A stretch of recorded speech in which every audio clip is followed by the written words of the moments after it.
Morning, brothers and sisters in Christ, and I pray this day, Monday, is a new day for you. What happened yesterday and all the yesterdays to come has nothing to do with today. Now, I want you to understand, my friends, that you are a child of God. And if you are truly on the narrow way, God will rescue you. He will bless you. He will be your guide. I'm not talking about prosperity. I'm not talking about physical healings and all this. I'm talking about you living righteously on the narrow way. And this morning, I want to talk to you about anxiety. A lot of people in our faith are plagued with anxiety. And I want to talk to you about finding comfort amidst anxiety when we reflect upon some powerful words found in Psalms chapter 94, verse 19. Beloved children of God, in life we often find ourselves surrounded by uncertainty, facing challenges that can stir feelings of anxiety within us. These anxious thoughts can seem so overwhelming, creating a whirlwind of worry that threatens to consume our peace. Yet, within the chaos, there is a profound source of comfort and solace, as expressed beautifully in our psalm. And it says this: "When my anxious thoughts multiply within me, your comfort delights my soul." I want to tell you about a story where this psalm was so comforting to someone who was plagued with anxious thoughts. Let me begin with this story. The wind howled through the abandoned alleyways of the small coastal town as Emily, she clutched her worn Bible close to her chest. The pages were so dog-eared and weathered from the years of constant use, a testament for sure of her enduring faith.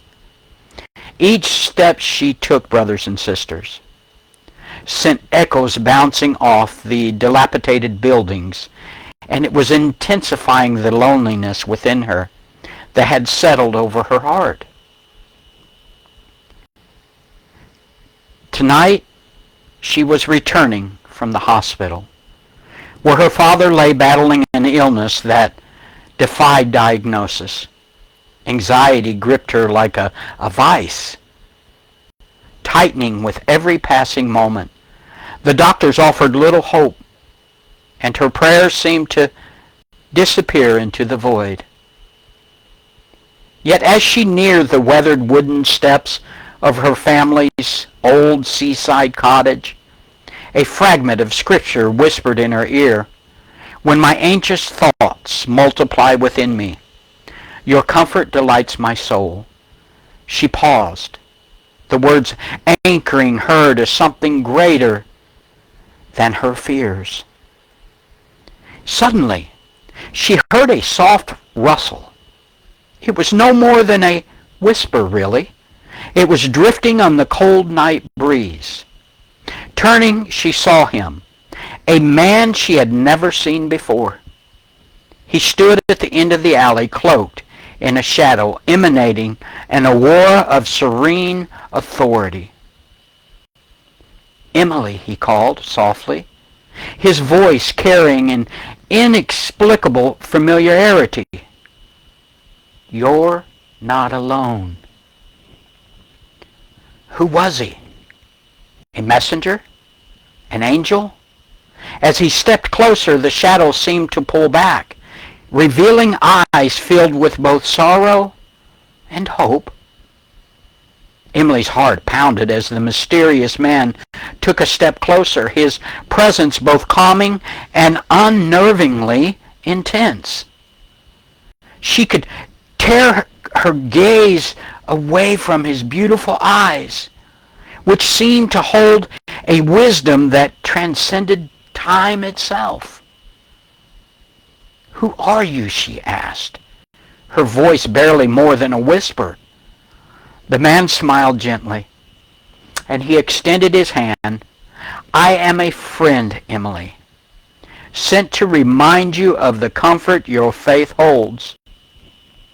Your prayers, beloved child of God, are not unheard."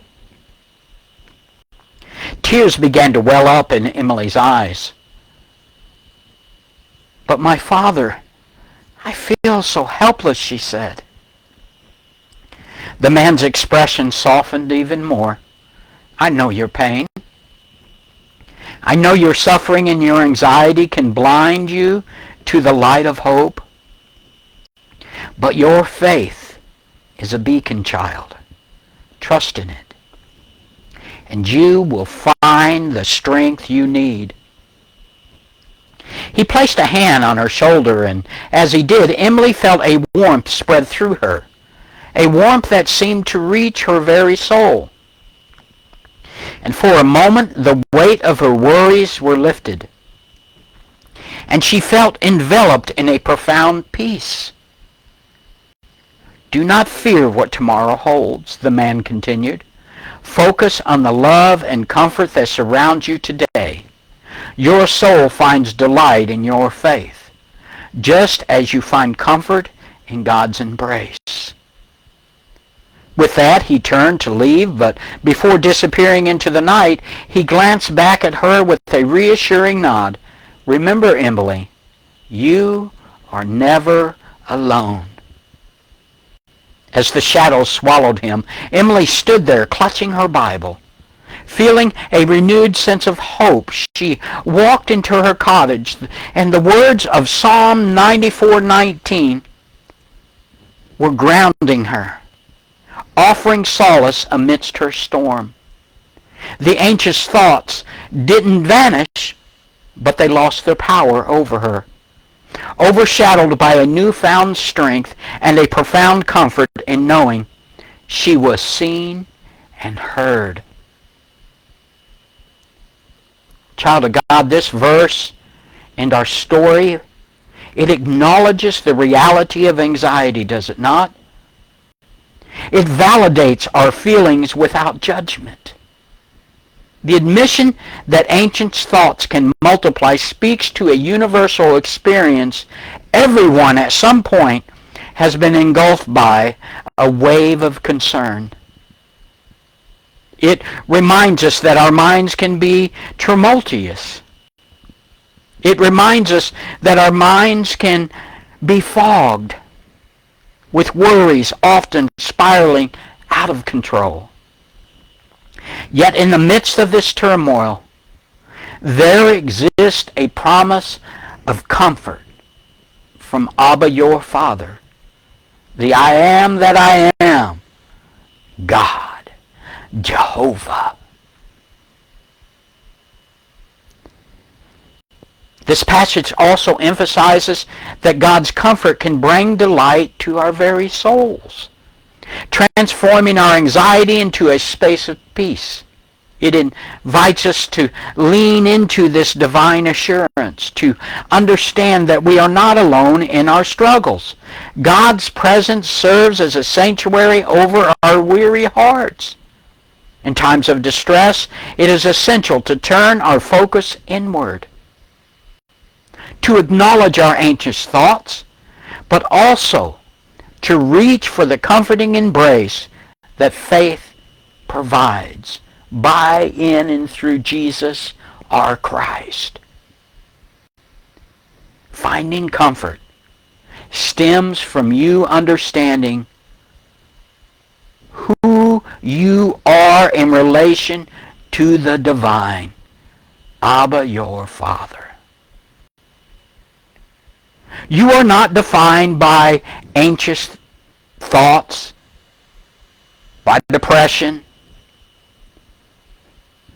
but you are a cherished soul seeking connection, peace, and understanding.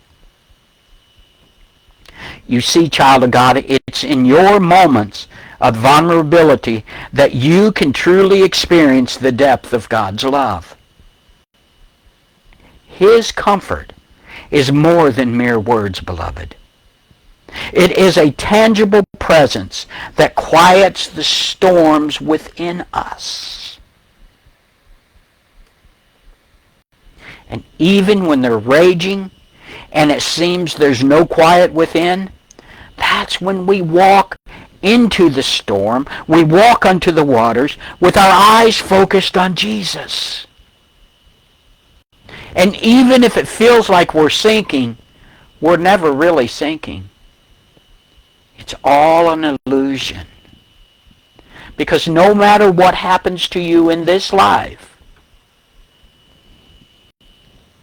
in the end, eternity begins, and you will be found in the loving embrace of Abba, your Father.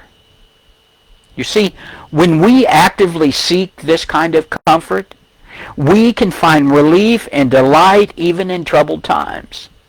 Whether thought, prayer, meditation, or reflection on Scripture, these types of practices, beloved, can cultivate a deeper awareness of the divine peace amidst our chaotic thoughts.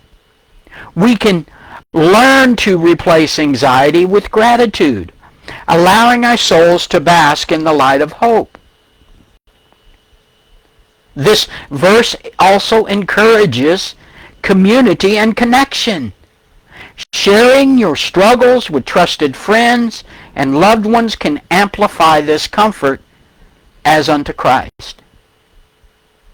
When we vocalize our anxious thoughts, we often find that they lose some of their power in our lives.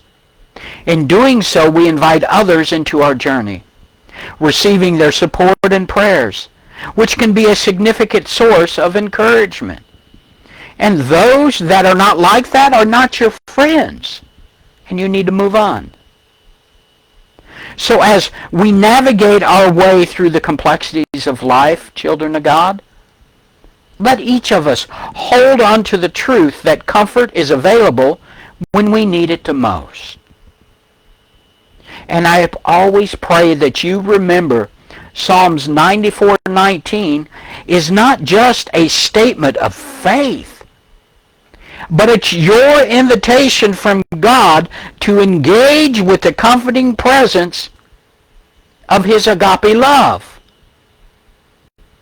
In moments when your thoughts seem burdensome, you can find joy and delight in the knowledge that you are cared for deeply by the Creator of the world you live in. Psalms 94:19 simply serves as a beacon of hope for those of us that are battling anxiety. It reassures us that while anxious thoughts may multiply, God's comfort can transform our souls. It can bring us the delight we yearn for. So embrace this promise, inviting God's peace into your heart and finding ways to connect yourself and others, fostering resilience and joy amid life's inevitable challenges. Because the kingdom of God understands challenges. You are not alone. You, by your free will choice, hold the key to your deliverance. For some, deliverance can be immediate, but for most, it will be progressive, and it will take time. But you must practice this righteous gift. And when you do this, you will find the freedom you are seeking from anxiety. God bless you this day.